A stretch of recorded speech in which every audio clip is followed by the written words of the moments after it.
Hello, here is our first lecture. This is chapter one, dealing with chemistry, defining chemistry. As you're listening to these, this is Mike Ferguson. It's not David Menard.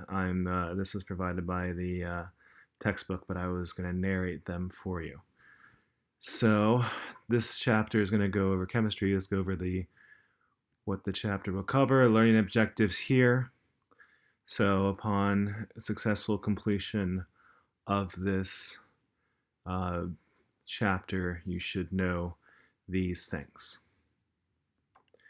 Okay, so science. So this is a science class. It's a physical science class as designated by the diversification for the University of Hawaii. And we're going to talk about that. So science, the next slide, is a process, but start by talking about chemistry. This is a chemistry class, which say define what chemistry is. Chemistry is a study of matter and its changes. So if you study matter, you are studying chemistry. And pretty much everything we do involves chemistry. Because we are made of matter and everything we interact with is made of matter. So chemistry is fairly important. So science and technology. So the way I look at science, I believe, the way I would describe it is science answers a question, why? So why does this work the way it does? So why do electrons shoot in a certain direction when you apply a electric field, and why do they swirl when you apply a magnetic field? And then then you can apply technology. So technology is applied science. So we'll get that. So technological or factual, philosophical or theoretical. There are some things that are theoretical, philosophical. So things like string theory. String theory is something that's unproven. It's kind of like also like why. How did the universe begin? So these types of things, that's a philosophical. Technological is factual. That's something we can actually use. So technology is applied science. It's using science to do something useful. Okay, so technology is a direct application. So you do something. You study friction. Friction, that's the natural philosophy. So science grew out of natural philosophy, and we can study friction. Technology is like using a brake pad to stop a car. That is the application of science to do something. You can apply friction to learn more about tires and have a better friction between the tire and a road during a snowstorm or rainstorm. That's technology, applied science. It's how. How can you use this stuff? Science is why. Why does the world behave the way it does? Why does it work this way? In chemistry, chemistry deals with matter. So I'm not going to go too deep into philosophy here. I try to keep to the applications, but Francis Bacon hoped that we could use science to solve the world's problems. And then here is Rachel Carson. She wrote about how pesticides were threatening destruction of all life. So we have two things where science can help us, bring us happiness, and we also have science can destroy us. And ever-increasing field is sustainability. And what's sustainability? Green chemistry. Green chemistry is a way to. There's many different types of green chemistry. It's generally speaking, I mean, it is increasing sustainability. Much of it is looked to increase efficiency and also the types of products. So what happens? What kind of to minimize the impact on the environment? And we will talk quite a bit about the environment in this class. Sustainability in terms of chemistry, it's something. So the idea behind sustainability is it'll last forever. I mean, of course, the sun is going to expand in about 4 billion years and consume the Earth. So, but that's a little bit of a more extreme case. I mean, it's more as long as we don't use up our resources quicker, then they can be replaced. So something sustainability something we can take on forever.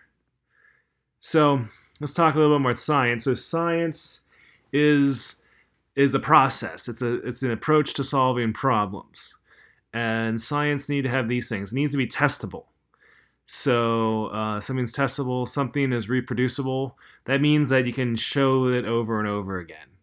So there are some things that have just happened. There's something called the wow signal for extraterrestrial life. They saw this huge signal, like it would even said wow. They couldn't find it again. So science needs to be reproducible, testable. It's something. Okay, so I should talk about testable. Sorry, I didn't talk about that before. This is something that if you come up with an idea, you have to be able to prove it wrong. Okay, so it has to be, you have to be able to show it's right. Also, more importantly, you need to be able to show it's wrong. Explanatory, it means it explains something. So science explains why something behaves the way it does. Predictive, so it predicts something. So I told you, talking about electronic fields making electrons shoot. So if I put a negative field, it'll shoot in one direction. I'll predict that if I put a positive field, it'll shoot the other direction. That's an example of predictive effects.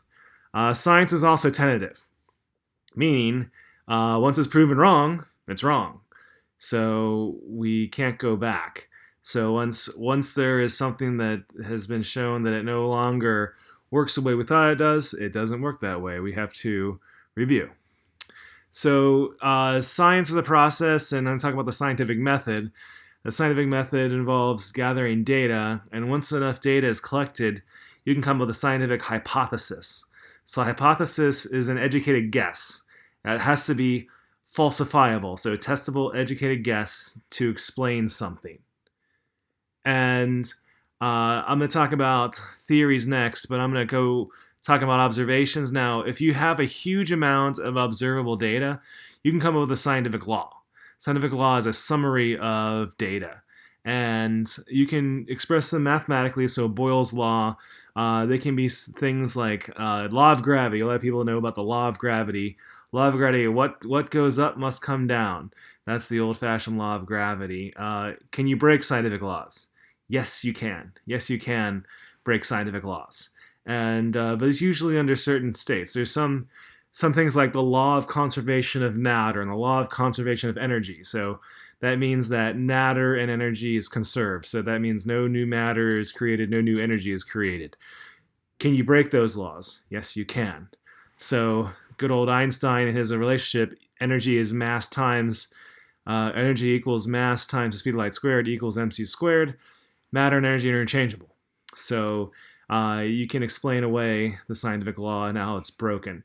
There are lots of other scientific laws of thermodynamics, laws of entropy, those types of things. So I'm going to go back a slide, talk about hypothesis. Remember, we have data to form hypotheses. A hypothesis is an educated guess.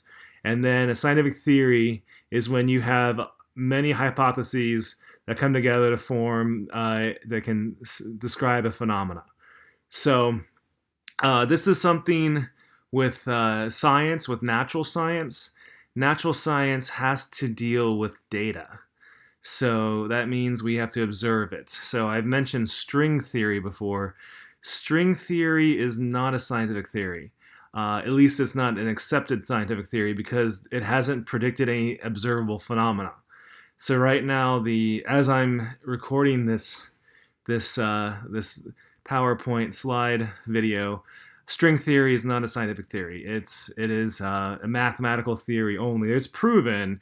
It has the word theory, and it's proven mathematically, but it's not a scientific theory. Quantum mechanics and general relativity, those are the valid scientific theories of the day right now. And science is a model. Models are just a representation. So we use lots of models in this class, and molecular models are one. And molecules are real. And if you take my lab class, you'll make some. But these pictures here show are showing air molecules and water molecules. Do they look like that? Well, water molecules kind of look like Mickey Mouse kind of electronic cloud shapes. So they're not exactly blue dots. Of course, color at that scale doesn't make any sense anyways. And air, it depends on the molecule. Argon is spherical.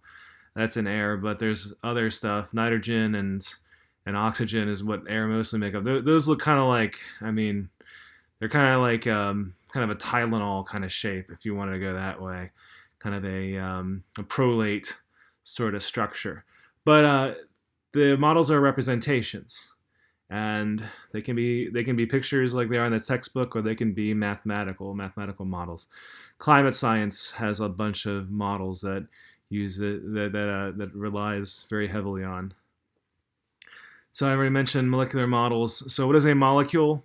Molecules are two or more atoms held together by chemical bonds, and they're stable. So a stable molecule. Think of couples, right? What's a stable couple? What's an unstable couple?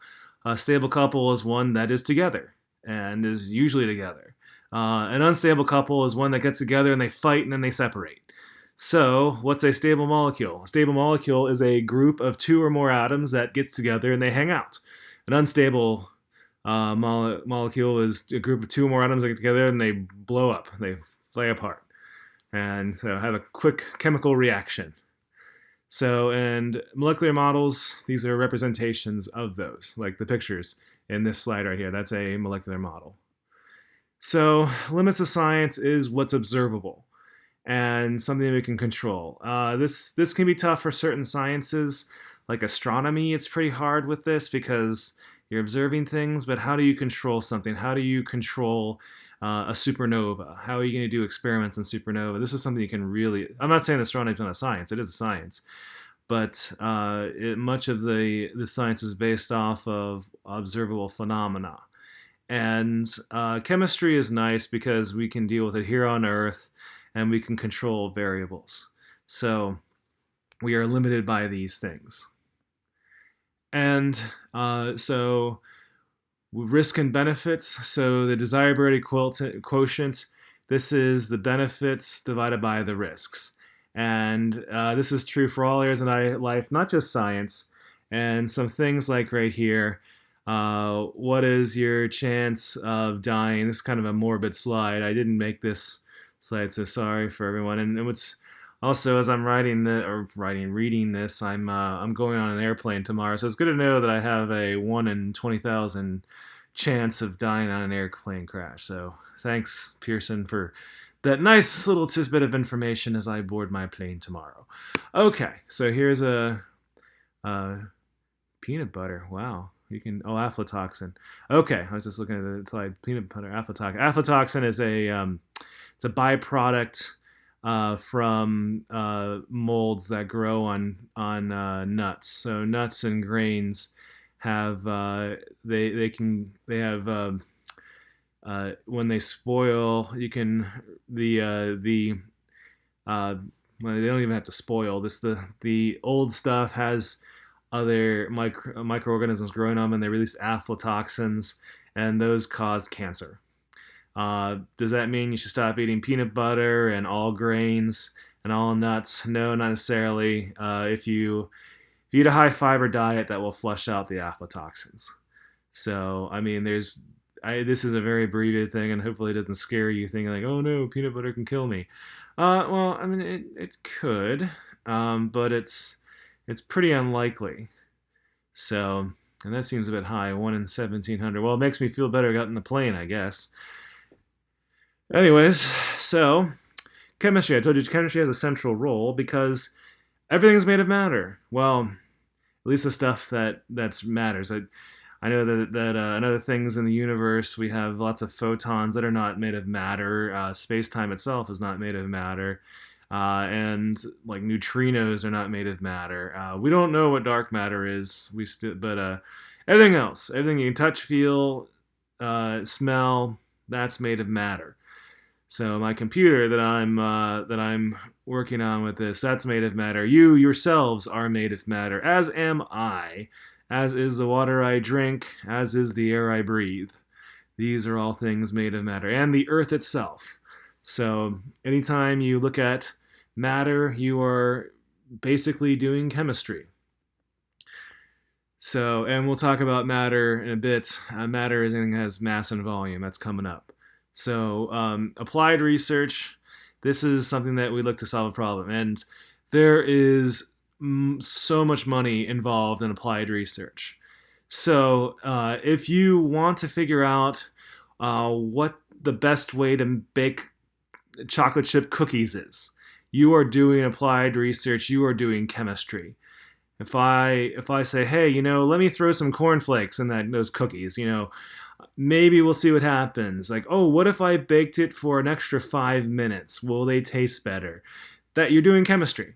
And here's George Washington Carver. He did lots of work with peanuts, for instance, like peanut butter. And just basic research here. So this is Gertrude Elion looking at just for its own sake. She was looking at purines. So purines is it's an organic compound. It's organic means carbon containing. So she was looking at some biochemistry, so biological parts of chemistry. And is there a direct application? No. Is it important? Yes, but I mean, it's not something that we're going to directly use right now. It might be important in the future. Okay, I've been talking a lot about matter. Chemistry is the study of matter and its changes. Matter is anything that has mass and volume. So if you have mass and you take up space, it is made of matter. There are some things, I guess you go back. There are some things that have volume but no mass. Light and energy. Light is a form of energy. That is something that has volume but no mass. And mass, among things like gravity. So if something has mass, it's going to have a gravitational field associated with it. So there's nothing that has mass but no volume. Maybe it's dark matter. I don't know. But as far as that we know right now, there is nothing that fits the bill where there is something that has mass but no volume. Okay, mass and weight. So my mass is about 116 kilograms. So I'm a pretty robust man, I suppose. What is that? That is about 260 pounds. So pound is my weight, and kilograms is my mass. So if I go to the moon, my weight is about 1/6 that of it. So I would weigh whatever 260 divided by 6 is. I don't want to do math in my head right now. That would be my weight. What is my mass? Does my mass change when I go to the moon? The answer is no, unless negligible effects if I sweat a bunch in my spacesuit, that kind of thing. But the amount of matter does not change. So you can be weightless in space or apparently weightless, but you're not massless.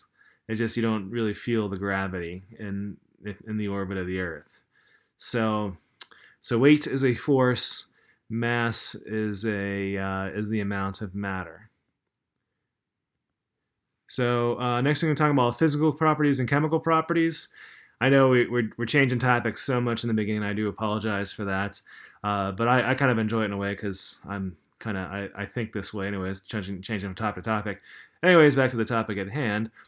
A physical property is something you can observe without changing the substance.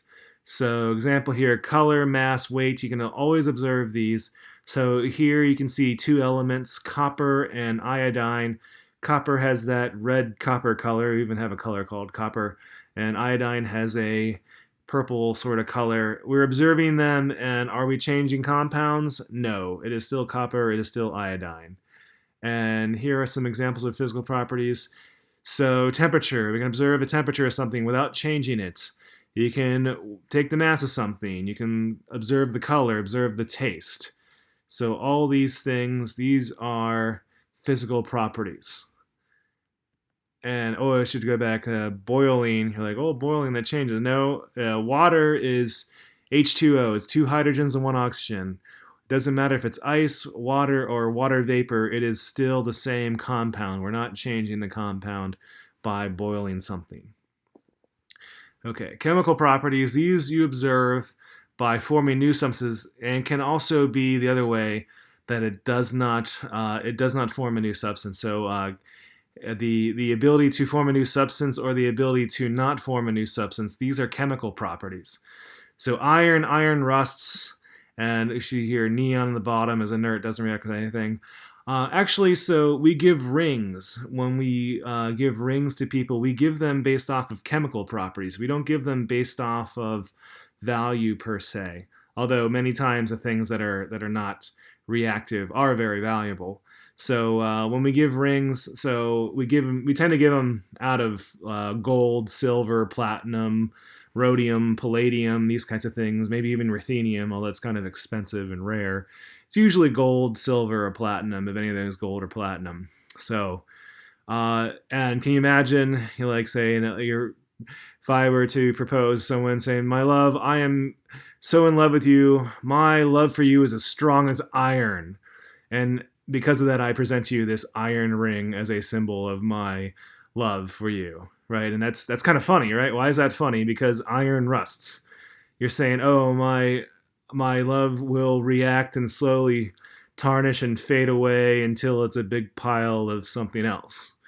Right? No, you give a gold ring because gold does not rust. You're saying, "Oh, I'm gonna give you this ring. It's this ring, if properly used, will outlive me, just like my love for you." That's kind of what we're trying to say. Yeah, but depends on the relationships you've in. Maybe iron is a better form of gift giving. Who knows?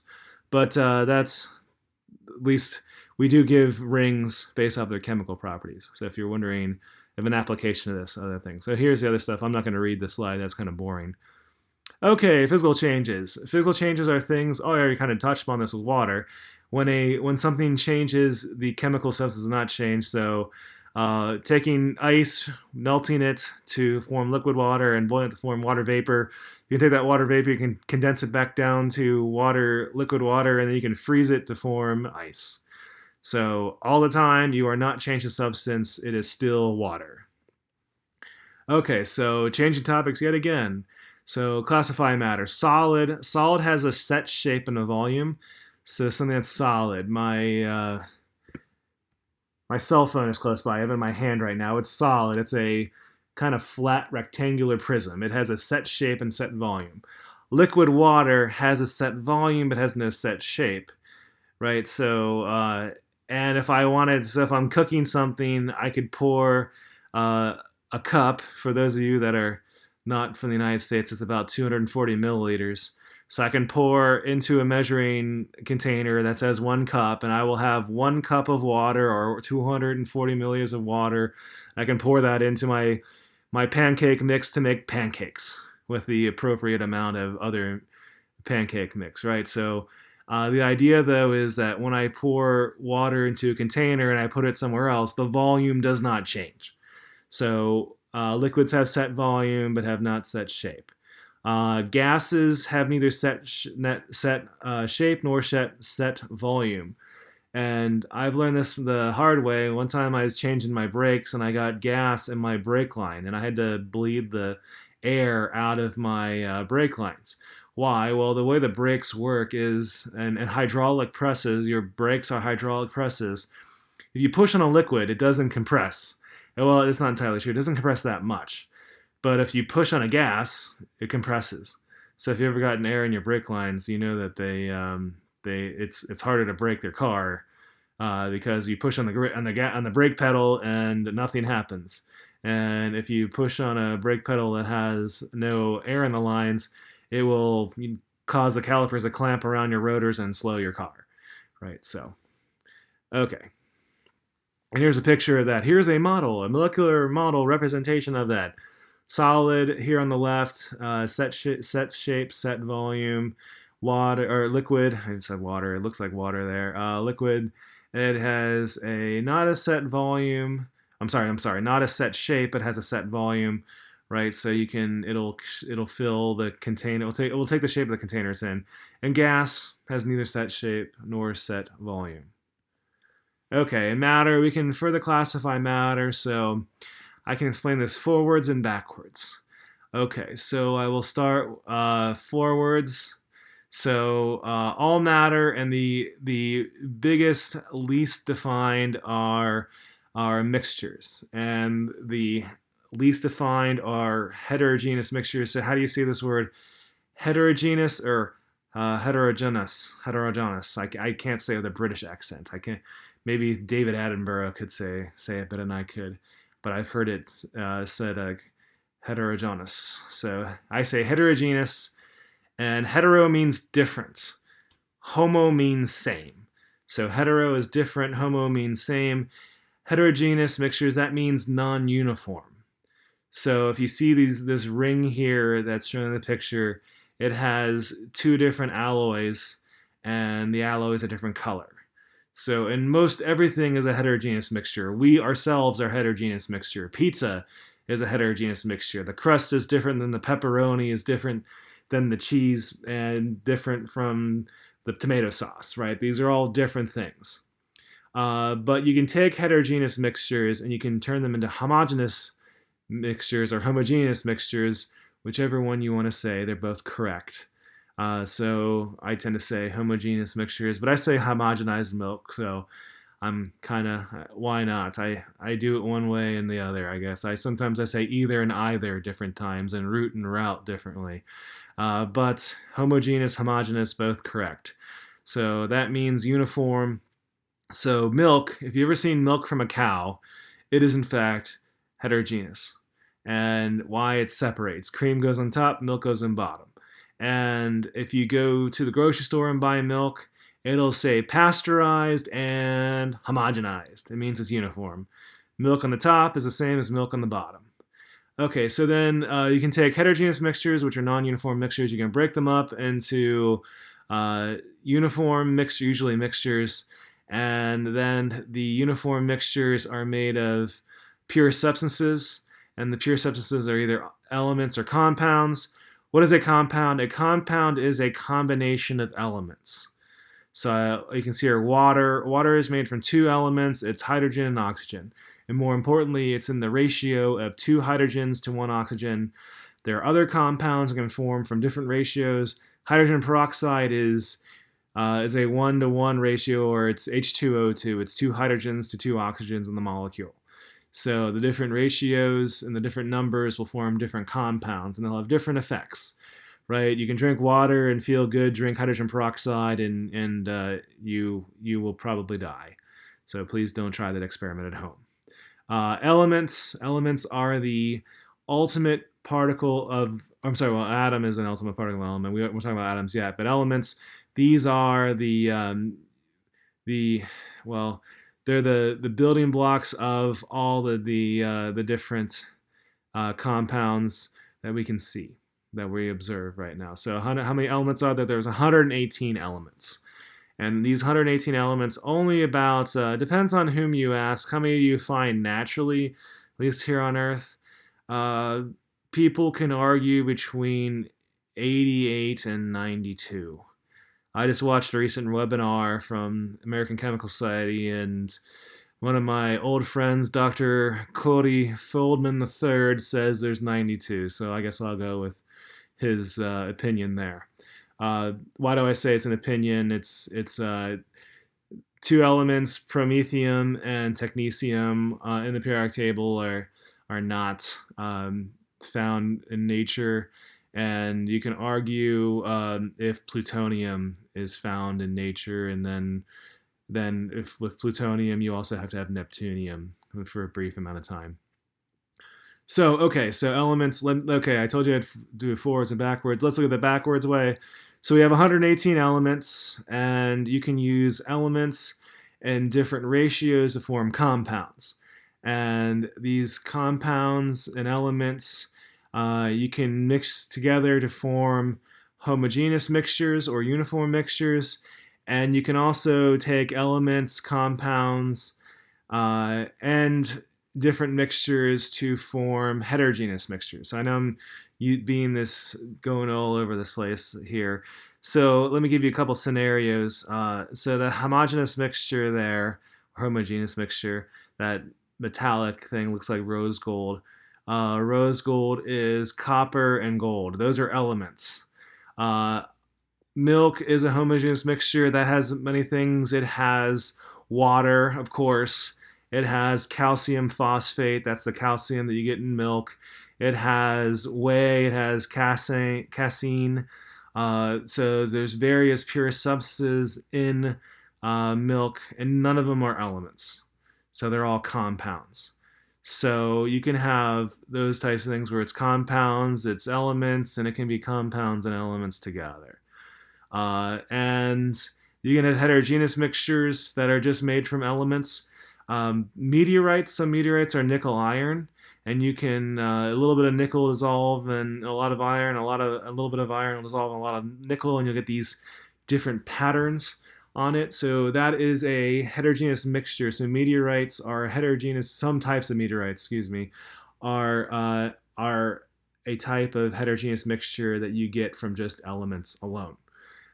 You can get something like pizza I mentioned before. That is a heterogeneous mixture with very bunch of different compounds. And if you want, you can take pizza and you can put gold flakes on it.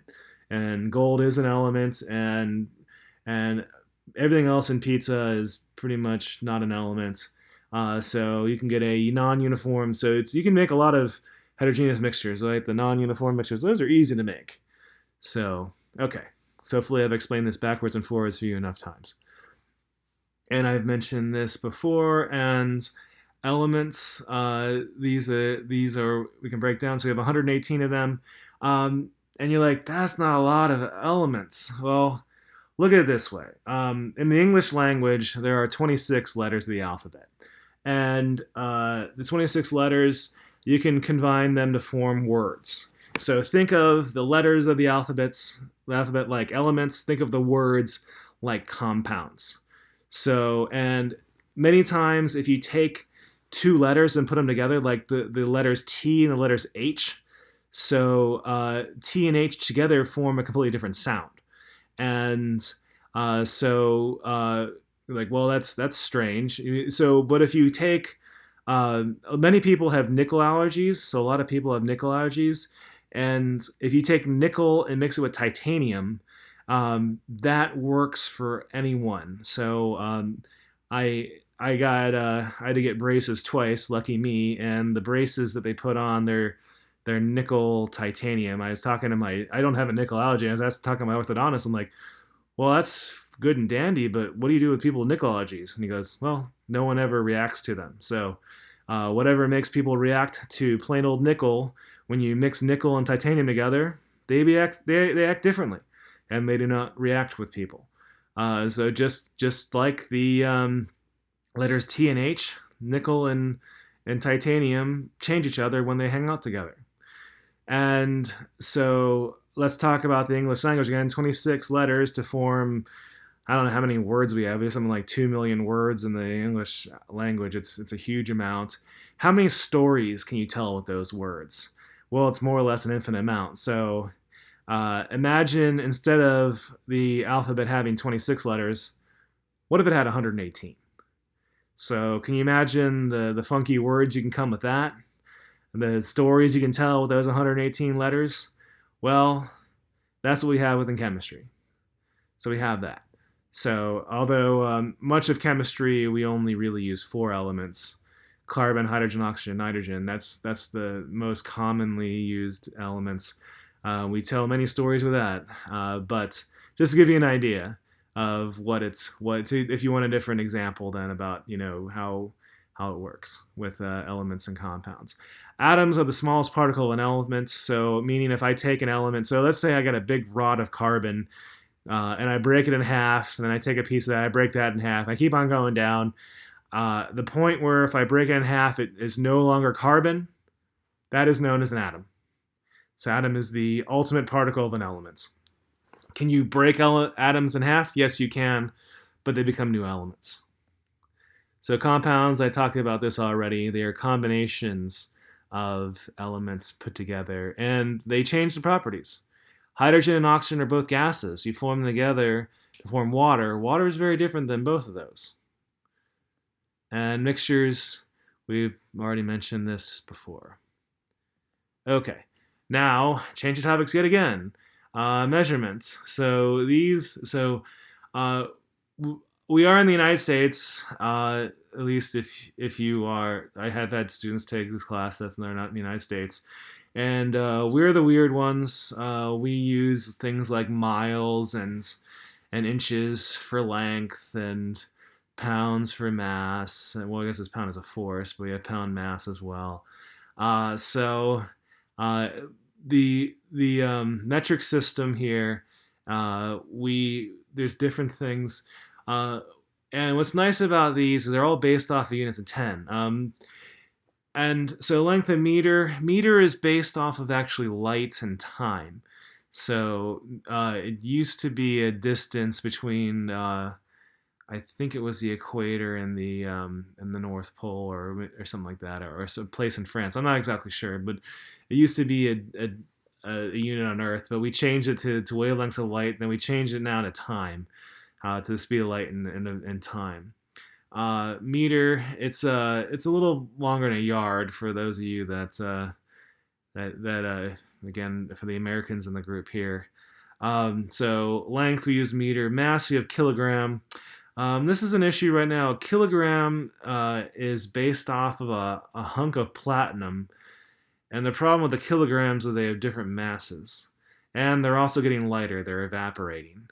What is likely to happen is that we're going to change the definition of kilogram probably to silicon. So right now, kilograms are lumps of platinum, and the mole is based off of carbon 12. We'll probably change it to silicon spheres, and they're already working on this. That this may happen soon. Well, soon and sometimes I don't know 10 years. That's fast in terms of science. Second is unit time. Nice thing about time though, it's more or less uniform for everyone here on Earth. We can argue over miles and kilometers. We don't argue over seconds, minutes, and hours, luckily. Uh, Temperature, Kelvin, temperature is the average kinetic energy. We'll talk about this more later, but I know in the United States we use Fahrenheit for temperature. Kelvin is the absolute form of it. We'll talk more about this later. Currents is ampere. So that's is the charge. Current is the charge of 1 coulomb per second. That's the amount of charge. And then luminous intensity is candela. Truth of the matter is we don't use candela anymore. We tend to use luminous intensity in terms of energy. So watts and joules and that kind of stuff. Okay, and I told you the nice thing about the metric system is based off of 10. And although the original definition of the metric system was much based off of water, we don't do water anymore. But it's nice because 1 cubic centimeter of water is 1 gram. So a cubic decimeter, so deci is tenth. So you look at the base unit, and then 1/10 is deci, 1/100th is centa, 1/1000th is milli. So a cubic decimeter of water is a kilogram of water. Of course, I told you a kilogram. That's the original definition. A kilogram is now a lump of platinum that we keep in various places that are not the same mass and are getting lighter. So problems. If you go up, so 10 deca, 100 hecto, 1,000 kilo. So we don't have specific terms for 10,000. We just have it for the 1,000 to 1,000th. So besides a kilo, a million is a mega, a billion is a giga, a trillion is a tera. And you probably know this from bytes. So a kilobyte is actually, it's 8 bits as a byte, and a kilobyte is actually 1,024 bytes. So it's close enough, I suppose. So you've probably seen this before. And going down, so a millimeter is one thousandth of a meter, then 1 millionth is micro, 1 billionth is nano, 1 trillionth is pico, and 1 quadrillionth is femto. So you can keep on going down. Now what's nice is you can take something like a meter and you can use it to describe something like a person. So I'm 188 centimeters tall, that's 6'2". So I'm 6'2", 188 centimeters. That's close to 2 meters. And I can use that to describe myself, and the diameter of the Earth is about 8,000 miles, so whatever that is in kilometers. So on the order of 10,000 kilometers, right? And Then the distance between the Earth and the Sun is 93 million miles. That's about 150 million kilometers. So, right, so I can use a meter to describe myself, the distance between the Earth and the Sun, and something small like the size of an atom. So an atom is usually between 50 and 100 picometers. So same meter, just different prefix. So okay, measurement of matter. So mass is kilogram, length is meter, volume is cubic meter, time is seconds. So cubic meter is also 1,000 liters. And I told you before that it was based off of water. A metric ton is 1,000 kilograms. That's about 2.2 short tons, or what we call tons in the United States, a non-metric ton. And nano is looking at things at a very small level. There are much nanotechnology is an emerging field. There's some examples of accidental nanotechnology. The rose window in the Notre Dame Cathedral that has burned down, unfortunately. That was an example of accidental nanotechnology. There were gold nanoparticles in the rose window. They couldn't figure out where the pink and purple colors came from. Turned out it was gold nanoparticles. So back in the medieval times, they figured out how to do that. But now, like I said, it's an emerging field. We are using nanotechnology for various processes coming up. Density is mass divided by volume, and this is the most important application. The one we see very commonly is, will it float? Will it float in water? Density of water is about 1 gram per cubic centimeter, depending on the temperature, and depending on everything dissolved in it. So ocean water is slightly more dense than fresh water. And if something has a higher density than the water, it sinks. If it has less, it'll float. And if you put copper in water, lo and behold, it sinks. So, okay, density. And here's a practice problem. What is a metal sample has a mass of 18.96 grams and a volume of 4.31 cubic centimeters? Density is mass divided by volume. So putting it in, we can calculate it to be 4.4 grams per cubic centimeter, and this would sink in water. Okay, heat and temperature. So temperature is defined as the average kinetic energy. So we'll talk about more like gas laws. But if you have hot water and cold water, you drink water, it's cold. You drink water, it's hot. What's the difference between? It's the same water. What's the difference? It's the how much the molecules are moving around. So the cold water, the molecules are moving very slowly back and forth. Hot water is moving very, very, very fast between each other. So that's the difference between hot. If you wonder what hot and cold meant, so energy. So depends on your definition here. I think of energy kind of as the force times the path length. That's a physics definition, but it has two forms: potential energy, which is stored in kinetic energy, which is energy of motion. So the old physics example, you take a textbook and you hold it by, and like, what kind of energy is it? It's potential energy. You let go, and the textbook slams on the desktop, and it's turned into kinetic energy. And then anyone who's sleeping in the class wakes up with a jolt. So temperature is kinetic energy. Potential energy, stored energy. So it doesn't have to be gravitational potential energy. There's other forms. So food energy. So when you see calories in food, that is chemical potential energy. And you can take that donut, you can take that chocolate bar and get 100 calories of energy from it.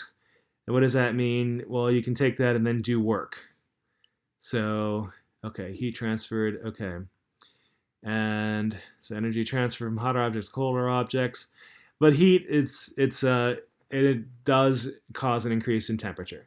So that's the heat flow is energy flow. Temperature is the average kinetic energy of that substance. So often for units of heat, we can use calories or joules. Joules is the metric system, the SI, System International Unit. So this is not a physics class. If you're wondering, you take these units together, and a so what is a joule? So it's a Newton meter. A Newton is a kilogram times a meter divided by second squared. Uh, and energy then, so it's a kilogram meter squared per second squared. So that is what a joule is, and that's you can learn more about that in a physics class. Calorie is the amount of energy that it takes to change 1 gram of water 1 degree Celsius. So a 1 calorie, if you have 1 gram of water, you add 1 calorie to it, it will increase the temperature by 1 degree Celsius. And a nutritional calorie, so for calorie 4.18 joules. Nutritional calorie, I think that's next. Yeah, nutritional calorie is actually a kilocalorie. So that means you can take 1 kilogram of water, 1 degree Celsius. That's the energy in a calorie. So that means if you eat a chocolate bar and you have 100 kilograms of water in you, you could raise that 100 kilograms of water 1 degree Celsius if you burned it and it turned all into heat. So actually, that's a lot of energy in that chocolate bar there. There's a lot of energy in food. So if you ever burn food, it's actually kind of fun. Like taking Doritos. I like doing that. Taking Doritos and using it to start a campfire. That's kind of a lot of fun. Okay, temperature scales. Fahrenheit. For those of you outside the United States, you can ignore me. But Fahrenheit was defined. They tried to make Fahrenheit be 100 degrees Fahrenheit to be normal body temperature. So Fahrenheit does make a lot of sense colloquially. Colloquially means like out and about kind of thing. Celsius is the derived, where 0 Celsius is the freezing point of water, and 100 degrees Celsius is the boiling point of water at sea level on Earth. And I told you temperature is average. Specifically, it's average translational kinetic energy. It's the average energy of something. Uh, Temperature can be an absolute scale. Absolute zero is when things stop moving. That's what absolute zero means. When things are not moving, it says absolute zero. That's not entirely true because things can rotate and things can vibrate at absolute zero. It just has no translational. It doesn't move with respect to its center of mass, at least over an appreciable distance. It can twirl, it can vibrate, but it doesn't move from one position to another. So that's absolute zero. Okay, but Celsius is what most of the rest of the world uses, and 100 degrees Celsius water boils, 0 degrees Celsius water freezes. Is the is that? Oh, and the scales join at -40, and -40 is really cold. I've felt it a few times. Once in Alaska, once in Wisconsin, and I can tell you it is not pleasant to be in -40. Okay. So Celsius to Kelvin. So notice Kelvin does not have a degree. Degree means relative. So that's how you convert. And if the human body is 37 Celsius, that is the human body temperature. Convert this to Kelvin, that's 310-ish Kelvin. So I said the ish because we haven't talked about significant figures yet. Okay, so changing topics yet again. You'll love it when we change all these topics. Critical thinking and validity. So we can use this using the flares: falsibility, logical reproducibility, and sufficiency. So if something you can falsify, if it's logical, if it's reproducible, is it sufficient? Will it pass the flares test? So is chemistry a real thing, or am I making this up? Maybe you'll think about this the entire semester. Let me give you, I don't know, my shoes are a intelligent creature and can control the weather. So I'm claiming that my shoes control the weather. Can I falsify this? I think so. If I say tell your shoes to make it rain, and if I can't make it my shoes make it rain, then I falsified it. And but if I but then again, some things you can't necessarily falsify. Like, well, I didn't disprove it, kind of thing. If something has to be falsifiable. If something is not falsifiable, then that's really shaky. in terms of whether something can be valid or not. And I hope I'm not offending anybody by my shoe example. I'm just trying to something that's completely outrageous that could maybe occur to this logical thinking. Okay, so here's the end of this section. I will see you next time.